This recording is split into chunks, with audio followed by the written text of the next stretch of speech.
अस्सलाम वालेकुम दोस्तों, दास्तान की तरफ से खुश आमदीद। दोस्तों, ये सिलसिला सुल्तान सलाहुद्दीन अय्यूबी के दौर की हकीकी कहानियों पर मबनी ईमान फरोशों की दास्तान है। उम्मीद करते हैं आपको ये पसंद आएगा और आपके इल्म में इजाफा करेगा। आगे बढ़ने से पहले आपसे गुजारिश है कि अगर अभी तक आप दास्तान के सब्सक्राइबर नहीं हैं तो इसे सब्सक्राइब कीजिए और बेल आइकन पर क्लिक कीजिए ताकि आपको तमाम कहानियां बिला ताखीर मिलती रहें। और इस वीडियो को लाइक, शेयर और कमेंट करके हमें बताइए कि आपको हमारी वीडियो कैसी लगी। आइए कहानी की तरफ चलते हैं। मेले की आखिरी रात थी। पूरा चांद उभरता आ रहा था। सहरा की फजा शीशे की तरह शफाफ थी। मेले में इंसानों के हुजूम का कोई शुमार न था। कहीं नीम बरहना लड़कियां रक्स कर रही थीं और कहीं गाने वालियों ने मजमा लगा रखा था। सबसे ज्यादा भीड़ उस चबूतरे के इर्द गिर्द थी जहां लड़कियां नीलाम हो रही थीं। एक लड़की को चबूतरे पर लाया गया। गाहक उसे हर तरफ से देखते, उसका मुंह खोलकर दांत देखते, बालों को उल्टा पलटा कर देखते, जिस्म की सख्ती और नरमी महसूस करते और बोली शुरू हो जाती।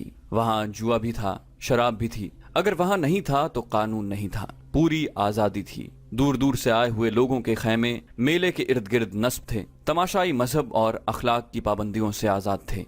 इन्हें मालूम नहीं था कि इनसे थोड़ी ही दूर जो पहाड़ियां हैं, इनमें एक खूबसूरत लड़की को ज़िबाह करने के लिए तैयार किया जा रहा है और वहां एक इंसान देवता बना हुआ है। वो इतना ही जानते थे कि इन पहाड़ियों में घिरा हुआ इलाका देवताओं का पाया तख्त है, जहां जिन और भूत पहरा देते हैं और कोई इंसान वहां जाने की सोच भी नहीं सकता। इन्हें यह भी मालूम न था कि इनके दरमियान अल्लाह के 500 सिपाही घूम फिर रहे हैं और 12 इंसान देवताओं के पाए तख्त की हुदूद में दाखिल हो चुके हैं। सलाहुद्दीन अय्यूबी के 12 छापामारों को बताया गया था कि पहाड़ों के अंदरूनी इलाकों में दाखिल होने का रास्ता कहाँ है, लेकिन वहां से वो दाखिल नहीं हो सकते थे क्योंकि वहां पहरे का खतरा था। उन्हें बहुत दुश्वार गुजार रास्ते से अंदर जाना था। उन्हें बताया गया था कि पहाड़ के इर्द गिर्द कोई इंसान नहीं होगा, मगर वहां इंसान मौजूद थे, जिसका मतलब ये था कि इस हबशी ने अली बिन सफियान को गलत बताया था कि इस इलाके के गिर्द कोई पहरा नहीं। पहाड़ियों का यह खित्ता 1 मील भी लंबा नहीं था और इसी कदर चौड़ा था। वो चूंकि तरबियत याफ्ता छापामार थे, इसलिए वो बिखर कर और एहतियात से आगे गए थे। एक छापामार को इत्तेफाक से एक दरख्त के करीब एक मुतहर्रिक साया नजर आया। छापामार छुपता और रेंगता उसके अकब में चला गया। करीब जाकर उस पर झपट पड़ा। उसकी गर्दन बाजू के शिकंजे में लेकर खंजर की नोक उसके दिल पर रख दी। गर्दन ढीली छोड़कर उससे पूछा कि तुम यहाँ क्या कर रहे हो और यहाँ किस किस्म का पहरा है।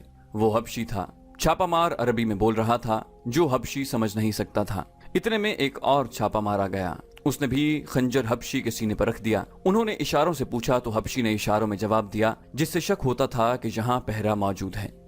इस हबशी की शहरक काट दी गई और छापामार और ज्यादा मोहतात होकर आगे बढ़े। यकलख्त जंगल आ गया। आगे पहाड़ी थी। चांद ऊपर उठता आ रहा था, लेकिन दरख्तों और पहाड़ियों ने अंधेरा कर रखा था। वो पहाड़ी पर एक दूसरे से जरा दूर ऊपर चढ़ते गए। अंदर के इलाके में जहां लड़की को पुरोहित के हवाले किया गया था, कोई और ही सरगर्मी थी। पत्थर के चेहरे के सामने चबूतरे पर एक कालीन बिछा हुआ था। उस पर चौड़े फल वाली तलवार रखी थी। उसके करीब एक चौड़ा बर्तन रखा था और कालीन पर फूल बिखरे हुए थे। उसके करीब आग जल रही थी। चबूतरे के चारों किनारों पर दिए जलाकर चरागा किया गया था। वहां 4 लड़कियां घूम फिर रही थीं। उनका लिबास 2-2 चौड़े पत्ते थे और बाकी जिस्म बरहना। 4 हबशी थे जिन्होंने कंधों से टखनों तक सफेद चादरें लपेट रखी थीं। उम्मे अर्रारा तहखाने में पुरोहित के साथ थी। पुरोहित उसके बालों से खेल रहा था और वो मखमूर आवाज में कह रही थी, मैं अंगोक की माँ हूँ, तुम अंगोक के बाप हो। मेरे बेटे मिस्र और सूडान के बादशाह बनेंगे। मेरा खून इन्हें पिला दो। मेरे लंबे लंबे सुनहरी बाल इनके घरों में रख दो। तुम मुझसे दूर क्यों हट गए हो? मेरे करीब आओ। पुरोहित उसके जिस्म पर तेल की तरह कोई चीज मलने लगा। अंगोक गालिबन इस कबीले का नाम था। एक अरबी लड़की को नशे के खुमार ने इस कबीले की माँ और पुरोहित की बीवी बना दिया था। वो कुर्बान होने के लिए तैयार हो गई थी। पुरोहित आखिरी रसूम पूरी कर रहा था। 12 छापा मार रात के कीड़ों की तरह रेंगते हुए पहाड़ों पर चढ़ते उतरते और ठोकरें खाते आ रहे थे। बहुत ही दुश्वार गुजार इलाका था। बेशतर झाड़ियां खारदार थीं। चांद सर पर आ गया था। इन्हें दरख्तों में से रोशनी की किरणें दिखाई देने लगीं। इन किरणों में उन्हें एक हबशी खड़ा नजर आया, जिसके एक हाथ में बर्छी और दूसरे में लंबूतरी ढाल थी। वो भी देवताओं के पाया तख्त का पहरेदार था। उसे खामोशी से मारना जरूरी था। वो ऐसी जगह खड़ा था जहां उस पर अकब से हमला नहीं किया जा सकता था। आमने सामने का मुकाबला मौजू नहीं था। एक छापा मार झाड़ियों में छुप कर बैठ गया। दूसरे ने उसके सामने एक पत्थर फेंका, जिसने गिरकर और लुढ़क कर आवाज पैदा की। हबशी बिदका और इस तरफ आया। वो यूं ही झाड़ी में छुपे हुए छापामार के सामने आया, उसकी गर्दन एक बाजू के शिकंजे में आ गई और एक खंजर उसके दिल में उतर गया। छापामार कुछ देर वहां रुके और एहतियात से आगे चल पड़े। उम्मे अर्रारा कुर्बानी के लिए तैयार हो चुकी थी। पुरोहित ने आखिरी बार उसे अपने सीने से लगाया और उसका हाथ थामकर सीढ़ियों की तरफ चल पड़ा। बाहर के 4 हबशी मर्दों और लड़कियों को पत्थर के सर और चेहरे के मुंह में रोशनी नजर आई तो वो मुंह के सामने सजदे में गिर गए। पुरोहित ने अपनी जबान में एक ऐलान किया और मुंह से उतर आया। उम्मे अर्रारा उसके साथ थी। उसे वो कालीन पर ले गया। मर्द और लड़कियां उनके इर्द गिर्द खड़ी हो गईं।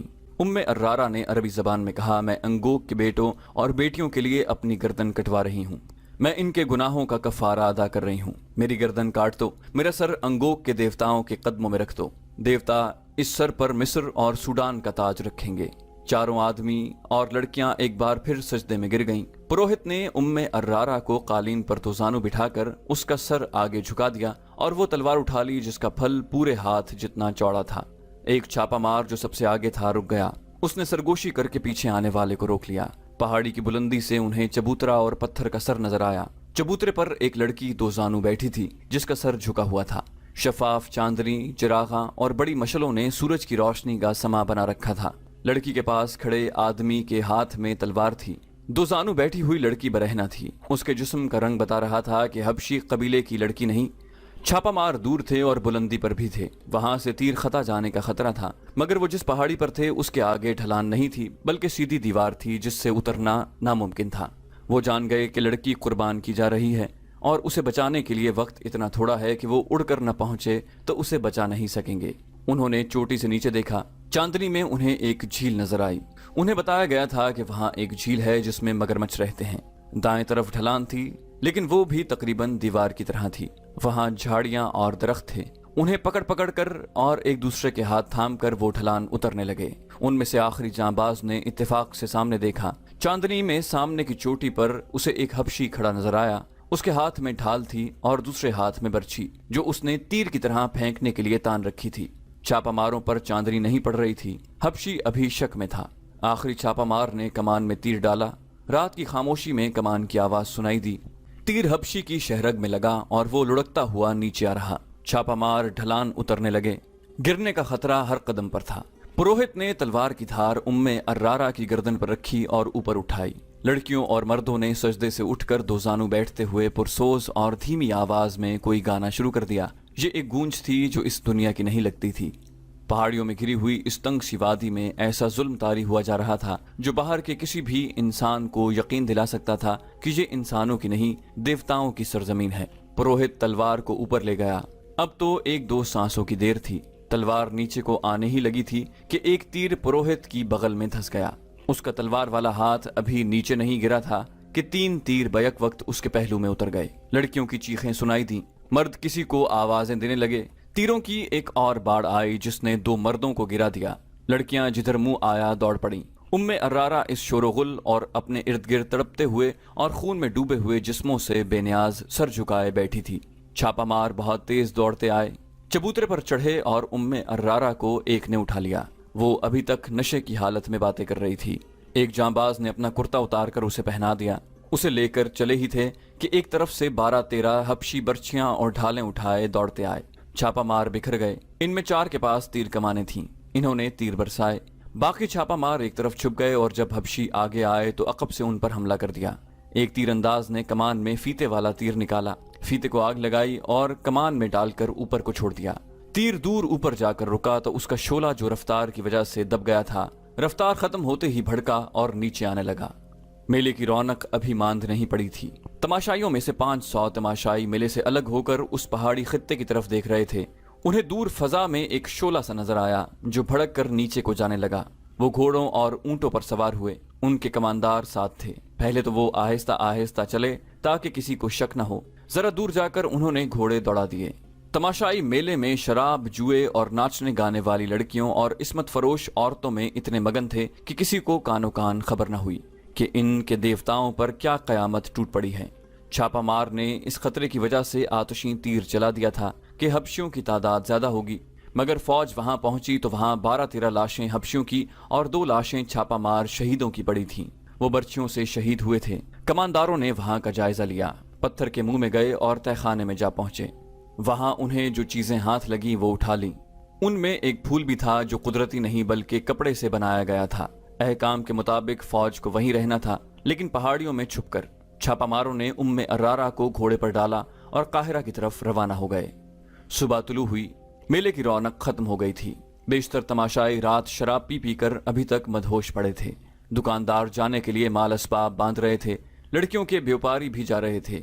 सहरा में रवाना होने वालों की कतारें लगी हुई थीं। मेले के करीब जो गांव था, वहां के लोग बेताबी से उस लड़की के बालों का इंतजार कर रहे थे जिसे रात कुर्बान किया गया था। इस कबीले के लोग जो दूर दराज देहात के रहने वाले थे, पहाड़ी जगह से दूर खड़े देवताओं के मस्कन की तरफ देख रहे थे। इनके बड़े बूढ़े उन्हें बता रहे थे कि अभी पुरोहित आएगा, वो देवताओं की खुशनुदी का पैगाम देगा और उनमें बाल तकसीम करेगा, मगर अभी तक कोई नहीं आया था। देवताओं के मस्कन पर सुकूत तारी था। इस मुंतजिर हुजूम को मालूम न था कि वहां फौज मुकीम है और अब वहां से देवताओं का कोई पैगाम नहीं आएगा। दिन गुजरता गया। कबीले के जिन नौजवानों ने कुर्बानी की बातें सुनी थीं, उन्हें शक होने लगा कि ये सब झूठ है। दिन गुजर गया। सूरज उन्हीं पहाड़ियों के पीछे जाकर डूब गया। किसी में इतनी जुर्रत न थी कि वहां जाकर देखता कि पुरोहित क्यों नहीं आया। सुल्तान अय्यूबी ने कहा, तबीब को बुलाओ, लड़की पर नशे का असर है। उम्मे अर्रारा उसके सामने बैठी थी और कह रही थी, मैं अंगोक की माँ हूँ। तुम कौन हो? तुम देवता नहीं हो। मेरा शौहर कहाँ है? मेरा सर काटो और देवताओं को दे दो। मुझे मेरे बेटों पर कुर्बान कर दो। वो बोले जा रही थी, मगर अब उस पर गुनूदगी भी तारी हो रही थी। उसका सर डोल रहा था। तबीब ने आते ही उसकी कैफियत देखी और उसे कोई दवाई दे दी। जरा सी देर में उसकी आंखें बंद हो गईं। उसे लिटा दिया गया और वो गहरी नींद सो गई। सुल्तान अय्यूबी को तफसील से बताया गया कि पहाड़ी खित्ते में क्या हुआ और वहां क्या मिला है। उसने अपने नायब सालार अल नासिर और बहाउद्दीन शद्दाद को हुक्म दिया कि 500 सवार ले जाएं, जरूरी सामान ले जाएं और उस बुत को मसमार कर दें, मगर उस जगह को फौज के घेरे में रखें। हमले की सूरत में मुकाबला करें। अगर वो लोग दब जाएं और लड़ न सकें तो उन्हें वो जगह दिखाकर प्यार और मोहब्बत से समझाएं कि ये महज एक फरेब था। शद्दाद ने अपनी डायरी में, जो अरबी जबान में लिखी गई थी, इस वाक़े को यूं बयान किया है कि वो 500 सवारों के साथ वहां पहुंचा। रहनुमाई उस फौज के कमांडार ने की जो पहले ही वहां मौजूद था। सैकड़ों सुडानी हबशी दूर दूर खड़े थे। इनमें से बाज घोड़ों और ऊंटों पर सवार थे। उनके पास बर्छियां, तलवारें और कमानें थीं। हमने अपने तमाम तर सवारों को उस पहाड़ी जगह के इर्द गिर्द इस तरह खड़ा कर दिया कि उनके मुंह बाहर की तरफ और उनकी कमानों में तीर थे, और जिनके पास कमानें नहीं थीं उनके हाथों में बर्छियां थीं। खतरा खूरेज लड़ाई का था। मैं अल नासिर के साथ अंदर गया। बुत को देखकर मैंने कहा कि फिरौनों की यादगार है। हबशियों की लाशें पड़ी थीं। हर जगह घूम फिर कर देखा। 2 पहाड़ियों के दरमियान एक खंडर था जो फिरौनों के वक्त की खुशनुमा इमारत थी। दीवारों पर उस जमाने की तहरीरें थीं। अल्फाज लकीरों वाली तस्वीरों की मानिंद थे। कोई शुबा न रहा कि ये फिरौनों की जगह थी। दीवार जैसी एक पहाड़ी के दामन में झील थी जिसके अंदर और बाहर 2-2 कदम लंबे मगरमच्छ थे। झील का पानी पहाड़ी के दामन को काट कर पहाड़ी के नीचे चला गया था। पानी के ऊपर पहाड़ी की छत थी। जगह खौफनाक थी। हमें देखकर बहुत सारे मगरमच्छ किनारे पर आ गए और हमें देखने लगे। मैंने सिपाहियों से कहा, हबशियों की लाशें झील में फेंक दो, ये भूखे हैं। वो लाशें घसीट कर लाए और झील में फेंक दी। मगरमच्छों की तादाद का अंदाजा नहीं, पूरी फौज थी। लाशों के सर बाहर रहे और ये सर पानी में दौड़ते पहाड़ी के अंदर चले गए। फिर पुरोहित की लाश आई। उसने दूसरे इंसानों को मगरमच्छों के आगे फेंका था। हमने उसे भी झील में फेंक दिया। 2 सिपाही 4 सुडानी लड़कियों को लाए। वो कहीं छुपी हुई और उरियां थीं। कमर के साथ एक पत्ता आगे एक पीछे बंधा था। मैंने और अल नासिर ने मुंह फेर लिए। सिपाहियों से कहा कि इन्हें मस्तूर करो। जब उनके जिस्म कपड़ों में छुप गए तो देखा वो बहुत खूबसूरत थीं, रोती थीं, डरती थीं। हमारे तर्जुमान को उन्होंने वहां का हाल अपनी जबान में बयान किया जो बहुत शर्मनाक था। मुसलमान को औरत जात का ये हाल बर्दाश्त नहीं करना चाहिए। औरत अपनी हो, किसी और की हो, काफिर हो, इस्लाम उसे बेटी कहता है। इन 4 लड़कियों का बयान जाहिर करता था कि वो फिरौनों को खुदा मानती हैं। इनका कबीला इंसान को खुदा मानता है। ये जगह खुशनुमा थी। सारे सहरा में सरसब्ज थी। अंदर पानी का चश्मा था जिसने झील बनाई। दरख्त थे जिन्होंने साया दिया। किसी फिरौन को ये मकाम पसंद आया तो इसे तफरीह का मकाम बनाया। अपनी खुदाई के सबूत में ये बुत बनाया। इसमें तहखाना रखा और यहाँ ऐश की। आसमान ने कोई और रंग दिखाया। सूरज उधर से इधर हो गया। फिरौनों के सितारे टूट गए और मिस्र में दूसरे बातिल मजहब आए। आखिर में हक की फतह हुई और मिस्र ने कलिमा ला इलाहा इल्लल्लाह सुना और खुदा के हुजूर सुरखरू हुआ। लेकिन किसी ने न जाना कि बातिल इन पहाड़ियों में जिंदा रहा। अल्हम्दुलिल्लाह हमने खुदा इज़्ज़ोजल से रहनुमाई ली। बातिल का ये नक्श भी उखाड़ा और इस रेगजार को पाक किया। उस जगह को सवारों के घेरे में लेकर फौज ने पत्थर के उस हैबतनाक बुत को मसमार कर दिया, चबूतरा भी गिरा दिया, तहखाना मलबे से भर दिया। बाहर सैकड़ों हबशी हैरान और खौफजदा खड़े थे कि ये क्या माजरा है। इन सबको बुलाकर अंदर ले जाया गया कि जहां कुछ भी नहीं था। चारों लड़कियां उनके हवाले की गईं। चारों के बाप और भाई वहां मौजूद थे। उन्होंने अपनी अपनी लड़की को अपने पास रखा। उन्हें बताया गया कि जहां एक बदकार आदमी रहता था वो मगरमच्छों को खिला दिया गया है। इन सैकड़ों हबशियों को इकट्ठा बिठाकर इनकी जबान में वाज दिया गया। वो सब खामोश रहे। उन्हें इस्लाम की दावत दी गई, वो फिर भी खामोश रहे। कभी कभी शक होता था जैसे उनकी आंखों में खून उतर आया है। उन्हें ये अल्फाज धमकी के लहजे में कहे गए, अगर तुम सच्चे खुदा को देखना चाहते हो तो वो हम तुम्हें दिखाएंगे। अगर तुम इसी जगह को जहां तुम बैठे हो अपने झूठे खुदाओं का घर कहते हो तो हम इन पहाड़ों को भी रेजा रेजा करके रेत के साथ मिला देंगे। फिर तुम देखोगे कि कौन सा खुदा सच्चा है। उधर काहिरा में उम्मे अर्रारा होश में आ चुकी थी। वो अपनी दास्तान सुना चुकी थी जो ऊपर बयान की गई है। कभी वो कहती थी कि उसने कोई ख्वाब देखा है। उसे सारी बातें याद आ गईं। उसने बताया कि पुरोहित उसे दिन रात बेआबरू करता था और फूल कई बार उसकी नाक के साथ लगाता था। उम्मे अर्रारा को बताया गया कि उसकी गर्दन कटने वाली थी। अगर छापा मार बर वक्त न पहुंच जाते तो उसका सर गार में और जिस्म मगरमच्छों के पेट में होता। नाजुक सी ये हसीन लड़की खौफ से कांपने लगी। उसके आंसू निकल आए। उसने सुल्तान अयूबी के हाथ चूम लिए और कहा, खुदा ने मुझे गुनाहों की सजा दी है। मैं अपने गुनाहों का एतराफ करना चाहती हूँ। खुदा के लिए मुझे पनाह में ले लें। उसकी ज़हनी कैफियत बहुत बुरी थी। उसने शाम के एक दौलतमंद ताजिर का नाम लेकर कहा कि वो उसकी बेटी है।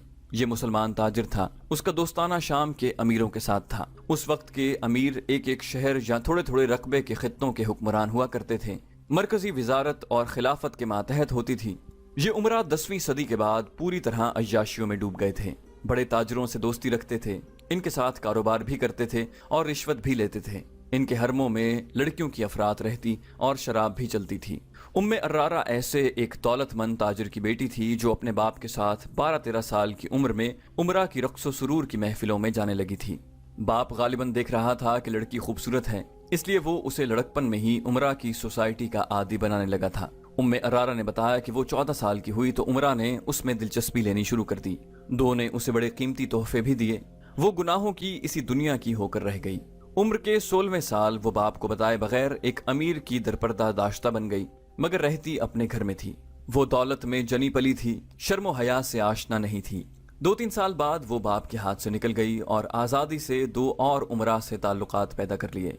उसने खूबसूरती, चर्ब ज़बानी और मर्दों को उंगलियों पर नचाने में नाम पैदा कर लिया। बाप ने उसके साथ समझौता कर लिया। गुज़श्ता 6 साल से उसे एक और ही किस्म की ट्रेनिंग मिलने लगी थी।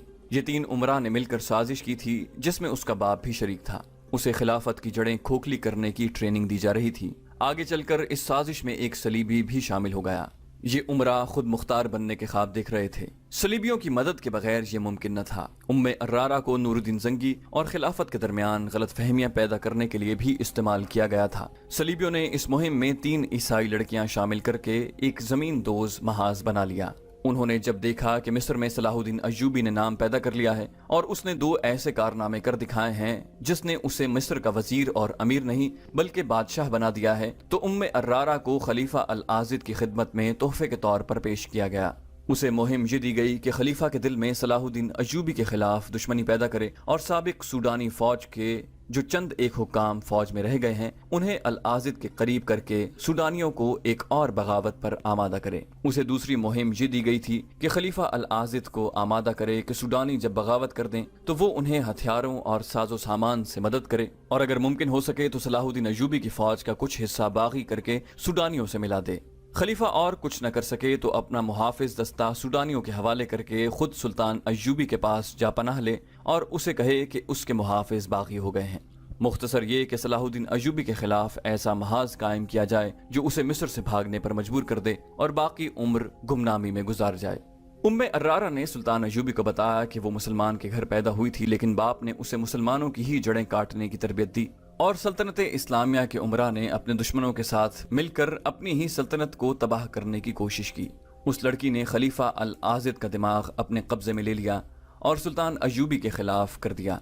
रज्जब को वो इस साजिश में शरीक कर चुकी थी। रज्जब ने 2 और फौजी हुकाम को भी अपने साथ मिला लिया था। रज्जब ने इस सिलसिले में ये काम किया कि खलीफा के मुहाफिज दस्ते में वो मिस्रियों की जगह सूडानी रखता था। अर्रारा को खलीफा के पास आए अभी 2-2.5 महीने हुए थे। वो कसर खिलाफत पर गालिब आ गई थी और हरम की मलिका बन गई थी। उसने ये इंकशाफ भी किया कि खलीफा सुल्तान अय्यूबी को कत्ल कराना चाहता है और रजब ने हशीशीन से मिलकर कत्ल का इंतजाम कर दिया है। ये महज इत्तेफाक की बात है कि सुल्तान अय्यूबी ने खलीफा के बेकार वजूद और ऐश परस्ती से तंग आकर उसके खिलाफ कार्रवाई शुरू कर दी थी। और ये भी इत्तेफाक था कि अर्रारा को वही लोग अगवा करके ले गए थे जिन्हें वो सुल्तान अय्यूबी के खिलाफ लड़ाना चाहती थी। और ये इत्तेफाक तो बड़ा ही अच्छा था कि सुल्तान अय्यूबी ने रज्जब से मुहाफिज दस्ते की कमान ले ली और वहां अपनी पसंद का एक नायब सालार भेज दिया था।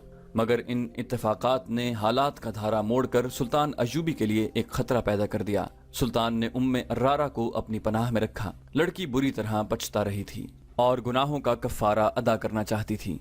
कुदरत ने उसे एक धचका देकर उसका दिमाग दुरुस्त कर दिया। सुल्तान अय्यूबी ठंडे दिल से सोचने लगा कि इस साजिश में जो हुकाम शामिल हैं उनके साथ वो क्या सुलूक करे।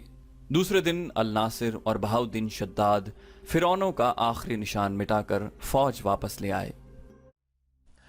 तो दोस्तों ये थी हमारी आज की एपिसोड। उम्मीद करते हैं आपको हमारी वीडियो पसंद आई होगी।